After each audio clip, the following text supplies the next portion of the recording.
Hello, everybody, and welcome to our May webinar for the Free PGEC.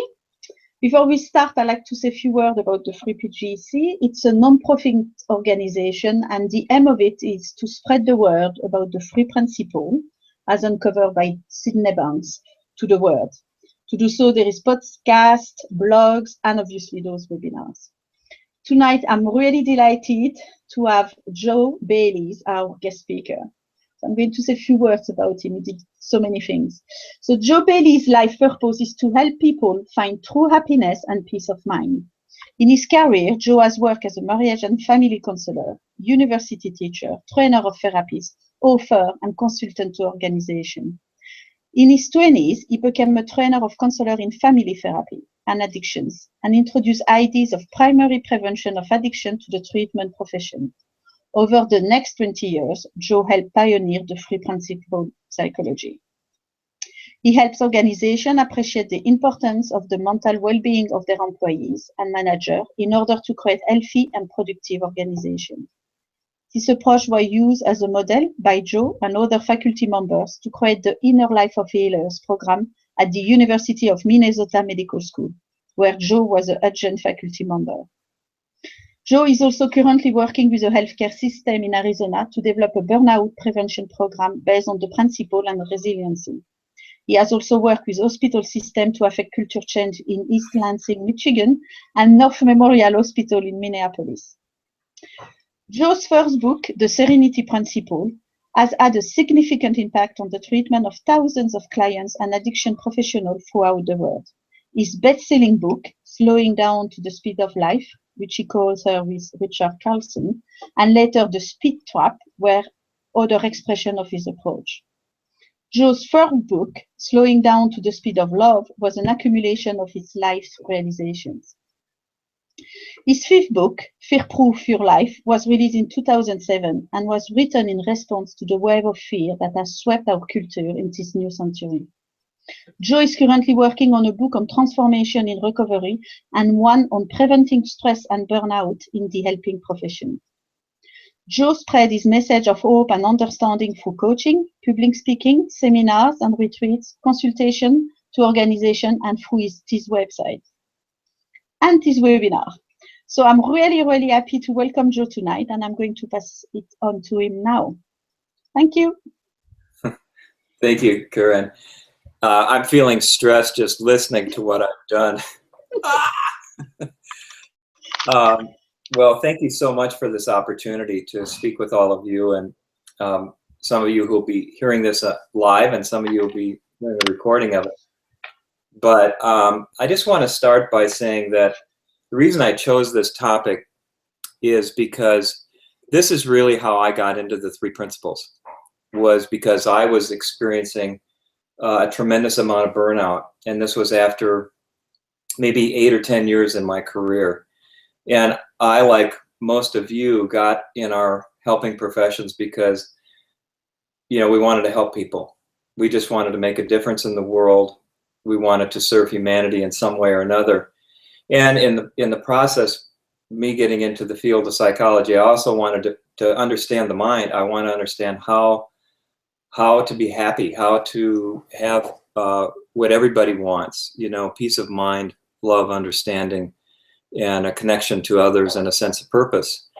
And so I got into this profession with, kind of bright-eyed and bushy-tailed and full of tremendous motivation and enthusiasm for my work. But after about, 8-10 years, I was dragging my tail. I wasn't bright-eyed and bushy-tailed. I was dragging my tail. I was feeling discouraged with the results I was getting. I was bogged down with enormous amounts of thinking about what I was doing and diagnosing people and focusing on their problems and their issues, and working with a very difficult client population of alcoholics and drug addicts and people who were sex offenders. So I thought it was my profession that was creating my stress. I thought it was my work that was doing it. And I was really fantasizing about quitting the profession when my dear friend, Dr. Keith Blevins from LaConner, Washington, urged me, that he actually urged me many times, but he finally got through to me, and urged me to come to Miami back in 1980 to hear Sydney Banks and many other pioneering psychologists and physicians who were beginning to just formulate this into a psychology. And so there was a talk at the University of Miami Medical School where Sydney Banks was there, and I had never really heard that much about Sid. I was pretty skeptical of anything that claimed to be a panacea or the answer. I had met many gurus and people who claimed to have the truth and the answer, only to find out later it was just, you know, they were hypocritic. They weren't really living what they were teaching. And then I met Sid, and although it went against everything that I had been professionally trained in, and I'd been trained by excellent people in psychology like Virginia Satir and many other family therapists and people, I felt like I had the best of the best teachers for what was available at the time. So when I met Sid, I had a pretty big ego, and I really thought I knew what I was talking about. And here's this 9th grade education welder telling me things that completely blew my mind, completely touched my heart, made total sense, but went against everything that was up here in my thought system. And so I really was impacted that weekend, that 2 days I had in Miami by Sid and the other people, and just seeing that people were able to live in a feeling that I hadn't experienced since childhood. As a young boy, I was very happy and resilient and full of life, and always had a smile on my face, and I was just I had a lot of joy. But as I grew older, like most of us, I grew more and more serious. And in my profession as a psychologist, I was always analyzing myself and other people, and I was in my head all the time, and I had a ton of stress. And I really thought about just quitting the profession. But when Keith called, I thought, well, it's in Miami, it's November, and in Minnesota, it's very cold in November and gloomy. So I went down for dual reasons. But when I met Sid, it really impacted me, and I knew that I was hearing something that was completely different from anything I'd ever heard before. I didn't have any words for it, but when I got back to Minnesota and I started seeing my clients, that stress that I was experiencing, it started to fall away. It just started to leave me, and within 2 or 3 months, about 80% of my stress was completely gone. And my psychotherapy clients in my private practice were telling me things like, why didn't you tell me this before? This is so simple. We spent years going back over my childhood and reliving all that. Now what you're telling me, it's just so helpful. Thank you so much. And they'd be gone. In a very short period of time, my clients started getting well, which wasn't good for my economics in my private practice, but I was really finally getting to help people. And pretty soon, my referral base grew and my practice took off. So for me, this was a very personal thing, learning about the principles that what got me in, what really motivated me was I was burned out and I wanted to still help people, but I didn't know how to survive my own profession. So that's why so much of my career has been devoted not just to working with clients, mental health and addiction issues, but with helping the helpers, helping the people who help other people. Because what I saw was that so many people were burned out. And there's been a lot of research done on it. I'll just quote you a few things. Dr. Tate Shanafelt from Mayo Clinic in Minnesota is probably the premier researcher in burnout. And he estimates that the rate of burnout for physicians in America is between 35 and 40%. And that statistic holds pretty much for the general profession, nursing, allied health professional, psychologists. And in the addiction field, where I've spent a lot of my career, the average counselor only lasts 5 years. So we don't just have a problem, we have an epidemic of burnout. And so although the 3 principles have been helpful in so many areas, from coaching to business to athletic performance, psychotherapy, inner city transformation for high-risk communities, for me, my calling is to really help the helpers, the healers of the world. So that's why I'm writing the book I'm writing about the epidemic of burnout and stress in our healthcare profession, and how to prevent it. Because the three principles really are a panacea for burnout. And I've been working for 20 years now with hospitals, clinics, treatment centers, social service agencies, addiction treatment centers, people, anybody who's helping other people. And I've been teaching the three principles to them with remarkable results. People, even though they're not doing the three principles, like, because I've spoken a lot at general conferences on mental health, addiction, psychology, and people find that there's something about this understanding that helps them. And if you can help anyone to be more resilient, to be more buoyant, to be able to bounce back from adversity, to deal with difficult situations, and to be able to do that with a clear head and be at their best, then you've helped the profession. Even if they don't, gain a deep understanding of the principles as far as teaching it, they help themselves. So I feel very passionate about this, and I've been involved in a number of ways, as you mentioned, Corinne, working at the University of Minnesota for a number of years on the Inner Life of Healers program, where we did retreats and seminars for medical students and nursing students, as well as physicians, nurses, pharmacists, anybody in healthcare. And the results were very promising. But in the last 4 years, I've been doing a pilot program where we've been working primarily with physicians initially, and healthcare leaders, people who are department heads and chairs.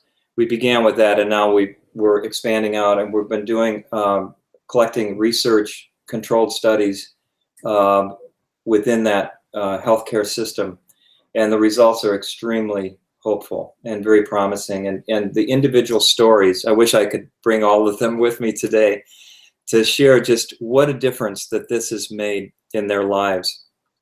There's a physician who wrote a book, a cardiologist from New York University. His name is Dr. Sandeep Junahar, who came out with a book last year called Doctored: The Disillusionment of an American Physician. And he writes in his book, which documents, all of the kind of the disillusionment of what's happened with not just physicians, but with everyone in healthcare as healthcare has gotten more complex, as the people are being asked to do more with less. People are quitting their profession. They're not, only 5% of physicians will recommend that young people go into medicine anymore in America. This is pathetic. It used to be 85% just 25 years ago. So the people are becoming very despondent in healthcare. And he said, but in the end, the problem is one of resilience. American doctors need an internal compass to navigate the changing landscape of our profession. And the three principles is that compass. It's that guidance system that helps us, and this is what Sid's revelation was about, was that stress or mental illness or our problems aren't coming from out there, but they're coming from our thinking in the moment. That thought, the principle of thought, is what is the creator of our internal reality, our psychological experience.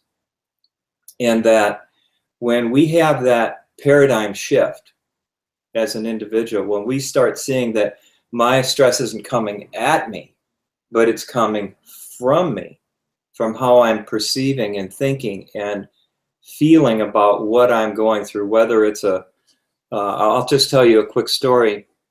I was working with one physician who's probably the top liver transplant specialist in the world. He's a brilliant man. Came to my seminar, very skeptical, very negative during the entire seminar. And after the seminar, we do coaching, and Dr. Keith Blevins actually was his coach. And this physician now sees that this is truly a breakthrough in science, that the three principles are really a paradigm shift.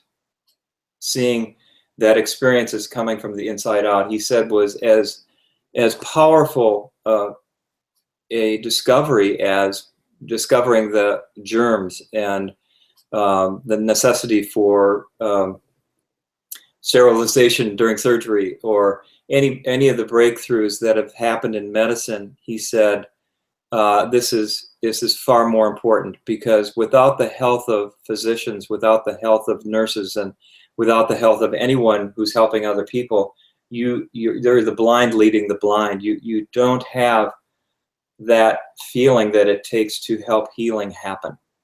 So he told me a story that he was seeing a patient, a young man who needed a liver transplant, and he came with a file this thick, and he had been to many other clinics and hospitals, and to no avail, and this was his last resort to see this doctor.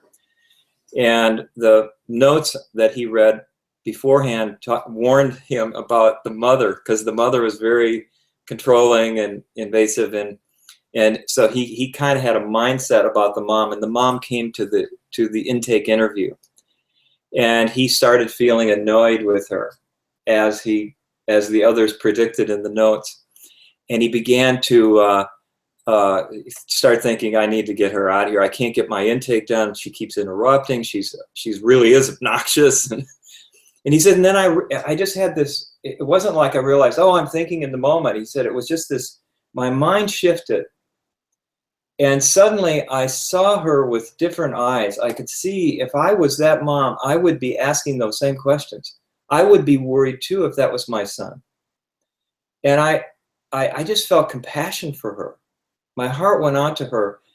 And in that shift, I saw her as my ally rather than an interference in the process that I was trying to accomplish in the diagnosis and the assessment of my patient. And that change in my feeling, I didn't say anything. She just started cooperating. And she was remarkably helpful to me in that meeting. And he said, for me, he says, before I would have all these thoughts going on in my head all the time while I'm listening to my patients. Now I see how to be really present with my patients. I don't have all those conversations going on. I'm really able to hear my patients, to connect with them, to have empathy in a way I never was able to before, even though I was considered a very good listener. The level of impact I have as a physician now has changed dramatically.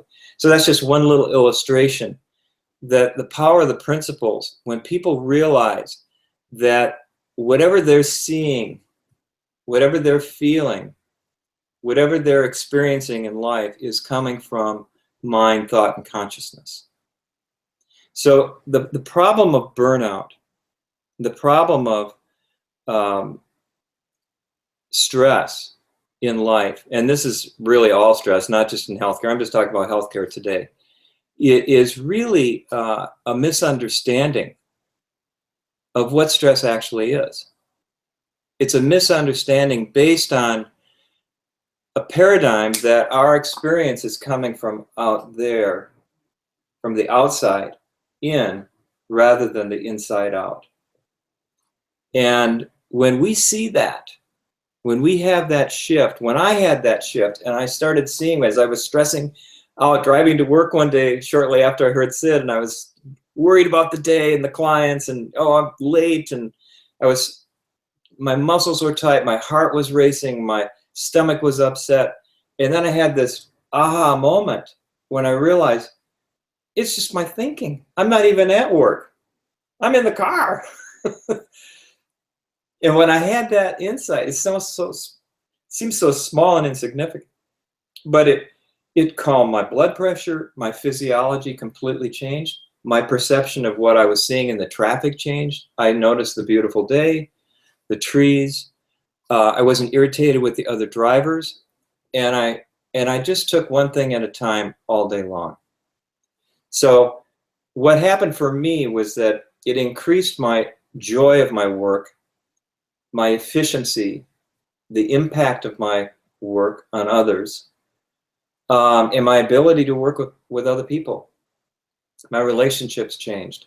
So the three principles really is a game changer, and it's kind of perfect in a way that the world is in such a state of stress because they're really open to what I have to say as a three principles practitioner. They're like, and the way that happened was through one person changing. I worked with the guy who later became the CEO as he was going through a personal crisis. And he changed. But he didn't just change personally. His whole way of leading, his whole way of being a physician, everything he did, his whole life changed across the board, because that when you change from the inside out, your whole world changes. And he said, Joe, we have to get this to everyone in my organization. Everybody needs to know what I know, because people are dropping like flies here. We're losing people, good people, because they can't do the work anymore. They're too burnt out. So when the medical and helping professions really see the impact of this paradigm of the three principles, it will create a psychological immunity to the changes and the stressors that are in our world.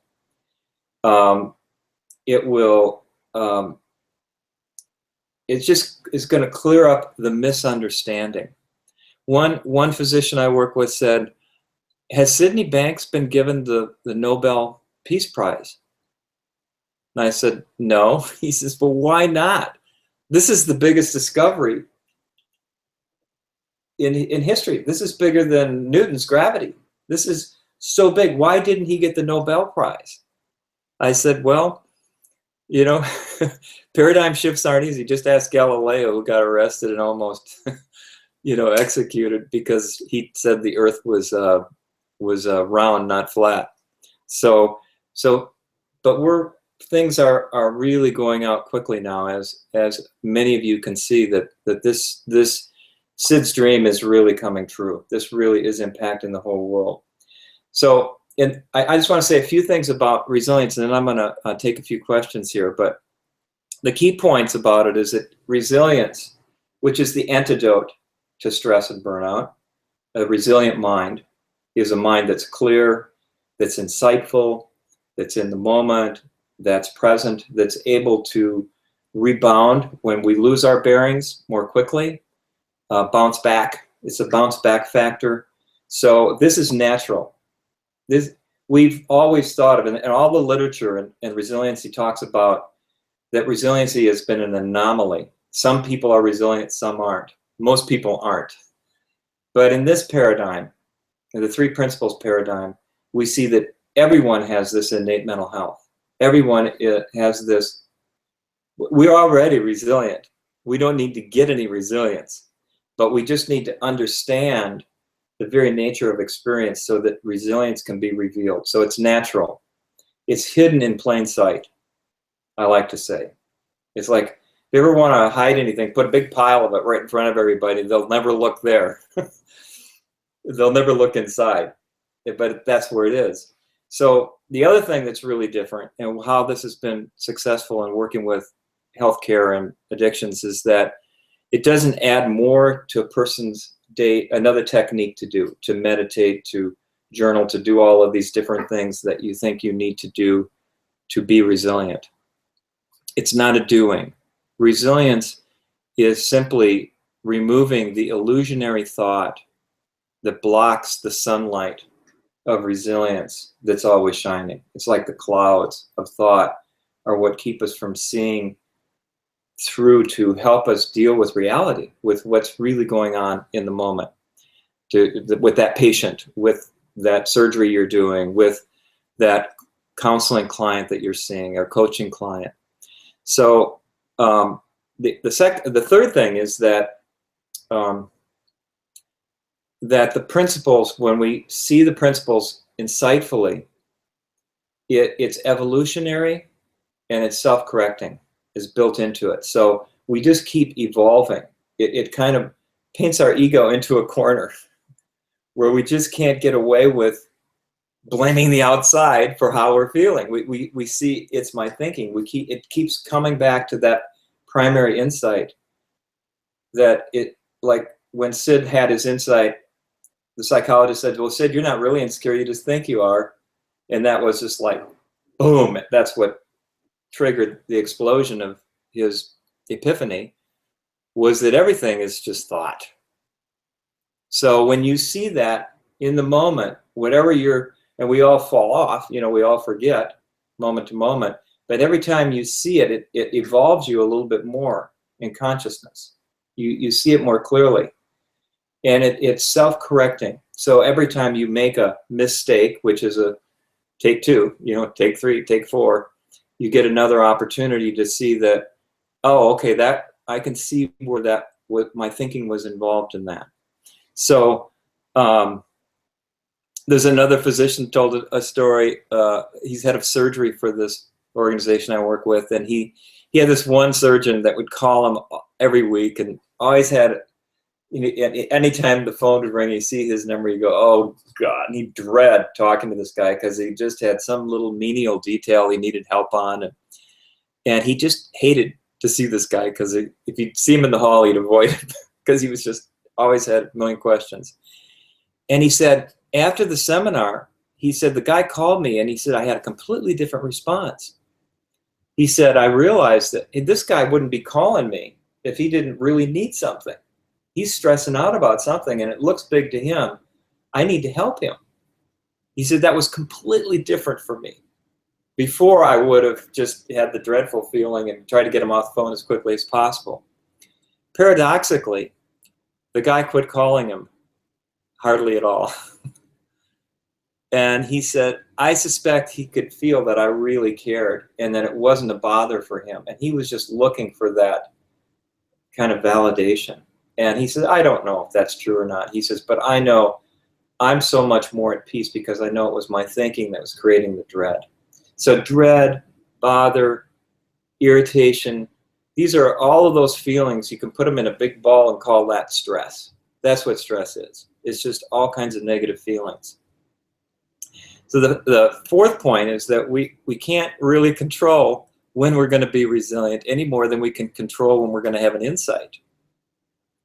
And this is hard for people, especially doctors. They're, I call them M-deities because they like to kind of, the old model of medicine is that you're kind of the god in the hospital. And it's hard to accept that you don't have control, but you don't have control over resiliency any more than we can control gravity. Gravity is a principle, it's a constant. But every time we misstep, gravity is on the job and it gives us an experience of tripping. And when we trip, it just shows us again the constancy of gravity. And so we watch where we're walking better as we go along the trail instead of misstepping. So that's how it's self-correcting. So resilience is a constant. The principles are a constant. Thought will always be giving you an experience in the moment. This is moment to moment, and I'm gonna show you a diagram. This Keith Blevins and his wife Alda Monroe did this a few years ago. Can you see that clearly? Should I move it closer? Closer. Okay. Yeah, so that's better. That's better. Okay, great. Yeah. So I like this. On the top, it says, if you can't read it says, where do you think your feelings are coming from?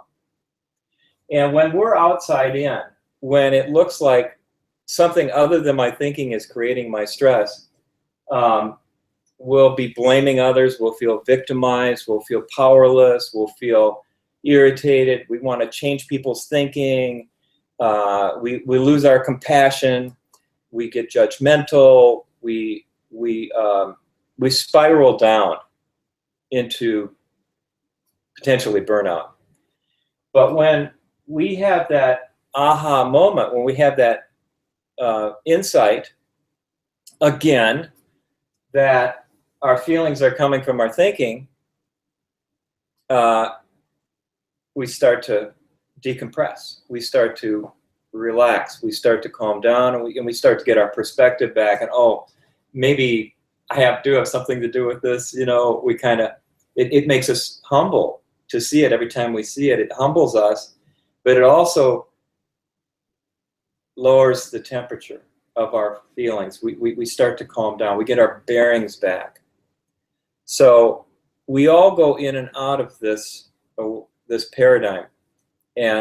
But when you're really grounded in the three principles paradigm, the inside out paradigm, that the world's not coming at you, but from you, once you get that, you really get that, even when you forget it, because it's human to forget it.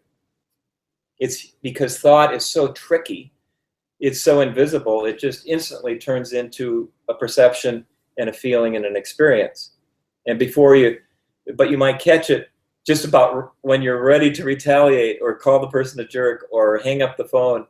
But when you see that it's thinking, you don't do any of those things that would be self-defeating. You catch it early. And you might even catch it as just you can tell you're getting outside in. You're moving over here. So whatever the issue is in our life, whether it's dealing with a difficult patient, dealing with paperwork, this is a big issue. Every treatment center or hospital I talk to, the main complaint is the computer system and the paperwork. So if you can see that it's not the paperwork, but how you're thinking about it, it doesn't mean you're going to enjoy paperwork or enjoy it when your computer breaks down, but you'll be at least more neutral about it. You won't have so much upset. So when people start seeing this, it really frees them up, and they just it's so remarkable when one person in the organization gets this, especially if they're a leader, it just ripples out to the rest of the care team, to the department. And we had the top person in Burnout come to our last seminar that's in charge of all of the programs for the whole gigantic system. And she said, everybody in healthcare needs to learn this. This is a breakthrough. So anyway, I'm very excited about this, obviously. After 35 years of learning the principles, I'm more excited than I was 35 years ago. I just see it all coming. When Sid said, Joe, you're going to be traveling around the world writing books and teaching in universities, I thought he was nuts. To be really honest, I thought he was crazy. This man is really deluded. I couldn't see that, but it's all come true and more than that. So anyway, I'm going to look at a couple of questions here. That's a good question, Elaine. Wait a minute. Let me see. First question was, being an RN myself, I think that nurses will accept the three principles and be quite willing to listen to this perspective. But I wonder how physicians in general are going to listen.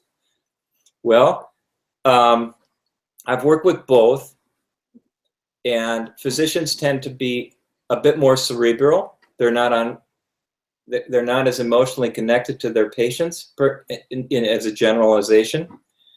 But the way I talk about this is very scientific.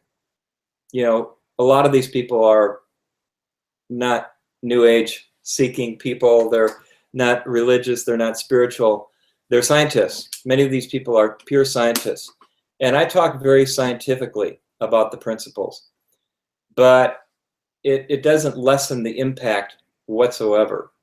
They say, after really experiencing the principles in action, they say, this is really mystical, things like that. So yeah, physicians, no problem. Now there are some that are more difficult than others, granted. You can lead a horse to water, but you can't make him drink, as the old saying goes. People have to have an open mind. But I find physicians kind of desperate for an answer here. And when you have desperation and suffering, you have more openness. So, so I see that. And then someone says, that's a good question, Elaine. Being a physician, I find these principles very helpful and practical. I teach these principles and I see my colleagues are open to them. Kirian Dintalia. I hope I said your name right. So yeah, it's a great question. Any other questions that people have? I'm just going to remind people, if you want to ask questions on your screen, on the top right corner, you should have like a little square within. If you click on that, you should have the Q&A icon underneath. So click on the Q&A icon, and then you can type your questions, and we'll be able to pick them up from there. The only bad question is the one that you don't ask. Indeed. So anyway, I'm really open to hearing any of your questions. One thing, let me give you my definition of resilience. Resilience is the capacity of human beings to respond in the moment to any challenge we face with insightful, innovative, and creative thinking, and to rebound when we lose our bearings more quickly. So this is so natural to us. Once we get an understanding, it feels like there's really nothing to do. When I interview people after they learn about the principles, they often say, I don't really feel like I'm really doing the principles. But boy, my life is so much better. And I just don't seem to be, but it's not like I'm trying to do the principles. It's just like it's happening naturally. And I said, then that's great, because when you have an insight, your world changes, your perception, because perception is thought. Thought and perception are one. And when your thinking changes, you know, like when I came back from meeting Sid, it seemed like all my patients got suddenly more cooperative, less resistant. I felt like I got, like, where did these patients come from, or where did my old ones go? And you know, but I didn't realize it was how I saw them changed, and then how I responded to what I saw change. So it's a loop. What we see is what we get, and thought is self-fulfilling and self-validating, whether it's positive or negative. Okay, so we got some more questions here. So what has changed? How is it that after 35 years of the three principles being around, that now it's coming to the forefront? Oh, you just answered. Desperation. Thanks, Joe. Do you tend to present the three principles to groups or more to individuals? I work a lot. I work a lot with organizations, and so some of my presentations are to groups of, like, if I'm going to train them in the principles, I work with groups of about 25. But I'm lucky enough to have physicians and nurses and administrators as co-facilitators with me who are from the organization. So they've already been trained in the principles, and they do the small group. So I'll talk to the group, a larger group, and then we break into small groups to dialogue and share insights and that kind of thing. So I love working, but I also find that the individual work after the seminar is absolutely crucial and critical. So we always do coaching, and Dr. Keith Blevins works with me on this current project, and we do 3 coaching sessions, and then we'll add more if they're needed. So the next question was, can I ask for an example of how you explain it scientifically to physicians? Well, I talk about that a principle has 3 let's see, just a second. Just written a chapter on this. A principle is something that's a constant, that's explanatory. It explains all, it gives a complete accounting for all the variables that can happen. and shows their common denominator. So if it was gravity, you know, whether you're shooting a cannonball in the air or a spaceship to the moon, or you're throwing a baseball to the batter, the principle of gravity is involved. Velocity, weight, mass, and what's the other one? The energy. So that's a constant.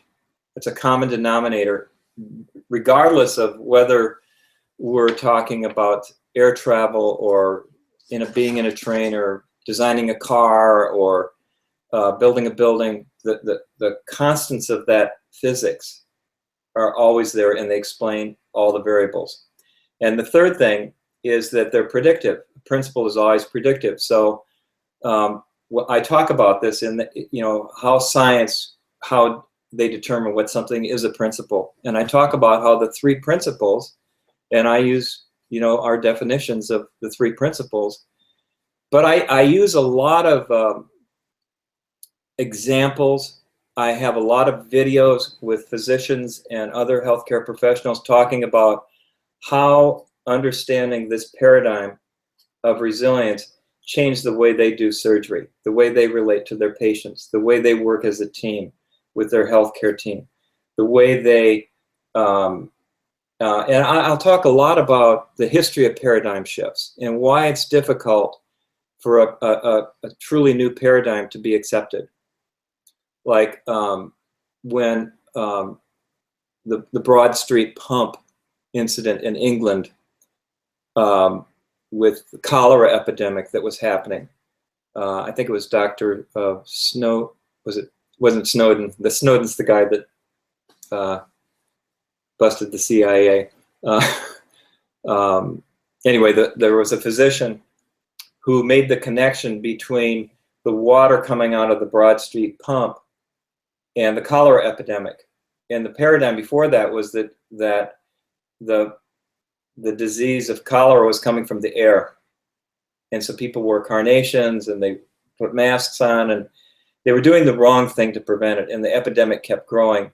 And he was an epidemiologist, so he went around and counted the number of people that died in each building and made grids and graphs of London. And he tracked it down to all the people except the people who worked at the brewery who lived in this area all drank from the same pump that was contaminated. So he locked the pump. Cholera went way down. They thought he was crazy at first because it went against the current knowledge, but it proved that if you drank clean water, because up until that point people used the same water source to dispose of their waste as they drank out of. It never occurred to them that there was a relationship between drinking that and their diseases. So but it took a long time for the sewage systems to develop around the planet. It took a long time and still in many places in the world, people still don't get the connection between drinking contaminated water and disease. So paradigms shift slowly, but because they're true, and they're always true, they win out. They win out in the end. We have a very few people on the planet who believe the earth is flat. So I talk a lot about scientific breakthroughs, and I give them a lot of their own people talking about it. And if I didn't have them in the room, it would be really tough. But they have a lot of credibility because they're people who they work with every day, and they can see this person's different than they used to be. What's up with you? What happened, Doc? And so that helps me to gain credibility. The second question here is, I hope that answered your question, Vanessa. The second question is, I just realized there are no inequalities in health, just inequalities in how we perceive our reality, that it is an inside job. How has your grounding deepening impacted on your ability to share? Jackie Ford. Oh, hi, Jackie. Yeah, it's all about, we see what we can see. You can't pull yourself up by your own bootstraps. You can't see any more than you see. And as I've had insights about my own life, my personal life, mostly, but also my professional life, and seeing that it was only my thinking that kept me thinking that I could write a book. And once I saw that as thought, it was easy to write. It was just my thinking that kept me from thinking I could talk to a group of 1,000 people who were much smarter than me, that my feelings of inadequacy and insecurity melted away. So these insights led to more grounding. And so when I speak to people, I speak from a deep sense of knowing. This isn't just a theory for me. This is how I live my life. I know this to be true, even though there are times that I still forget it. So it's very important to let people know that you don't have to be, it's not like you get there and then you got the principles. That's ridiculous. That's like saying, oh, I got gravity, now I can jump off the building, you know. You know, you respect the principles, because the principles, you know, I like to think of it like riding a big wave. If you're a surfer, the wave allows you to enjoy the ride, but respecting the wave and operating within the parameters of the principle of how the wave operates allows you to stay on the wave and not crash. But every now and then, even the best surfer gets crashed, or the best skier. So gravity is the constant, but the principles are the constant, but we're always evolving in our understanding of that. We forget, we remember, but there seems to be a deepening of our insight that allows us to rebound more quickly, not stay caught up in our thinking outside in as long, and to see it with a sense of humor. When we do, we realize, oh my God, there I go again. So what, you know, front page news, Joe Bailey gets stressed out. You know, it's like no big deal if you're not doing the principles right. But for a long time I thought, oh God, I'm a phony because I'm depressed this morning, or you know, I'm in a low mood, and now I just see, oh hey, anybody gets caught in thought. It's the trickiest thing in the universe. It's like going to a movie, and it's in one of these 3D theaters where it's so real. You totally forget you're watching a movie. You are in the movie. Well, this is way better. I was talking to some researchers the other day, and they've just developed. They're working on simulators for astronauts and pilots in the Air Force, and they're learning these principles. This is so cool. And so we're talking about the principles when they're talking about how they've developed a way to simulate movement, so that with stimulation of different parts of the skull, they can actually, you go watch a movie, and while you're watching the movie, if you're riding a horse, you're going up and down like you're on the horse. Or they took the movie Avatar, in the scene where he's riding on the dragon, and they simulated that. Well, our thinking is way better than that. Our thinking is like the best simulator. We can imagine the worst, horrible things that never happen, but we live in the experience of that horror, or that regret, or that guilt, or that fear of the future. It looks real in the moment because thought is so, it just instantly, thought and consciousness come together as an experience. As soon as you have a thought, you have an experience. Okay, next question.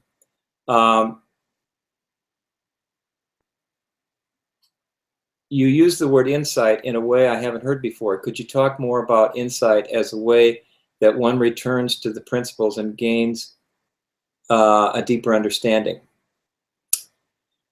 Yeah. When you're, let's say you're feeling overwhelmed.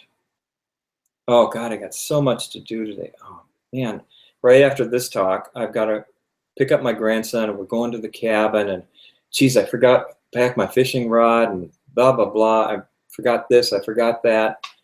And I'm living in a feeling of overwhelm. And then I realize, oh, it's just my thinking. I just kind of wake up and I realize that this is coming from my thinking. I'm going to have a great time with my grandson. I'm so lucky to be able to do this. I'm so lucky to give this talk. This isn't getting in the way of anything. All of a sudden, my whole perspective shifts. So I don't know how that happens, but I know that it's like a blessing or grace or something. I don't know, but I know that understanding the principles that Sid brought to the world has certainly increased my level of insight astronomically. So having an understanding of how the system works increases the possibility of insight. But again, you have no control over it. Can you talk about how someone could say, I know it's my thinking, yet they must still be living in the outside in understanding, deluding themselves into thinking they are seeing inside out?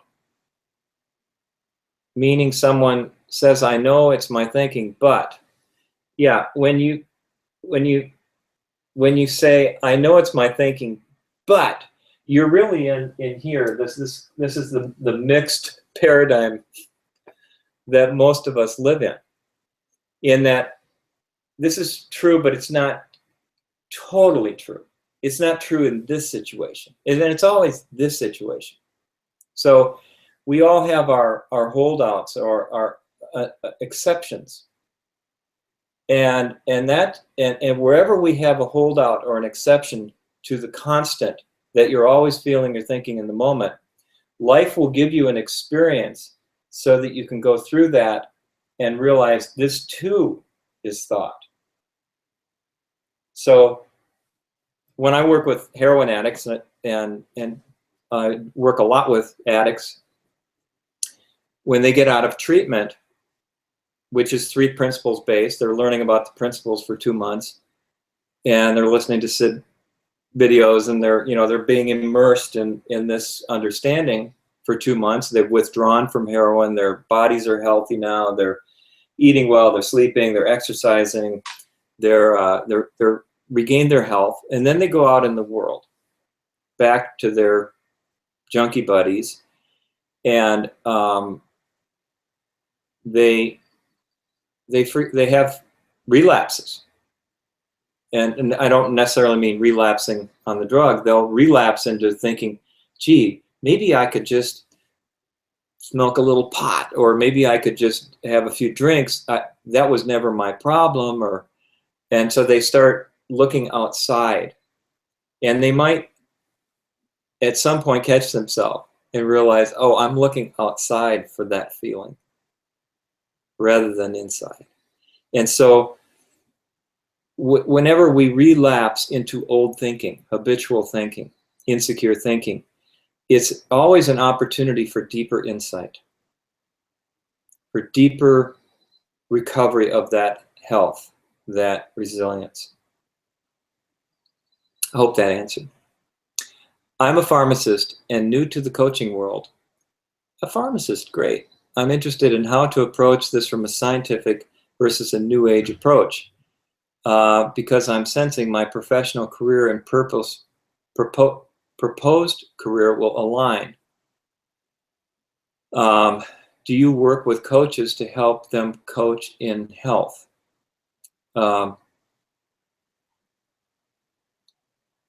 That's a great. Oh, okay. Wait. So, yeah, this is so scientific, and Sid knew this. That's why he tried to get this into the universities.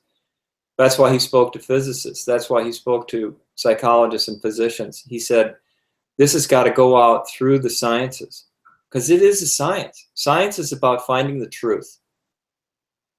It's not about believing in something. In New Age, it's more like, oh, if I just believe this, then I'll be better. If I believe that, if I think this way, I'll do that. If I do this, that'll happen. But the three principles are pointing to the creation of kind of behind the curtain, upstream, what's happening when we create an experience. And that's true science. So, like as a pharmacist, this is great. There's a great study out of Harvard. And they took graduate students or undergraduate students who were seniors that were studying for their GRE. And they said, we're going to offer a course to prepare you for your GRE, which is the graduate record exam that you have to take to get into American graduate universities. And one group A, was told that, stress is really harmful. It'll really get in the way of remembering things. So don't be stressed. Don't be stressed, because it will really decrease your performance.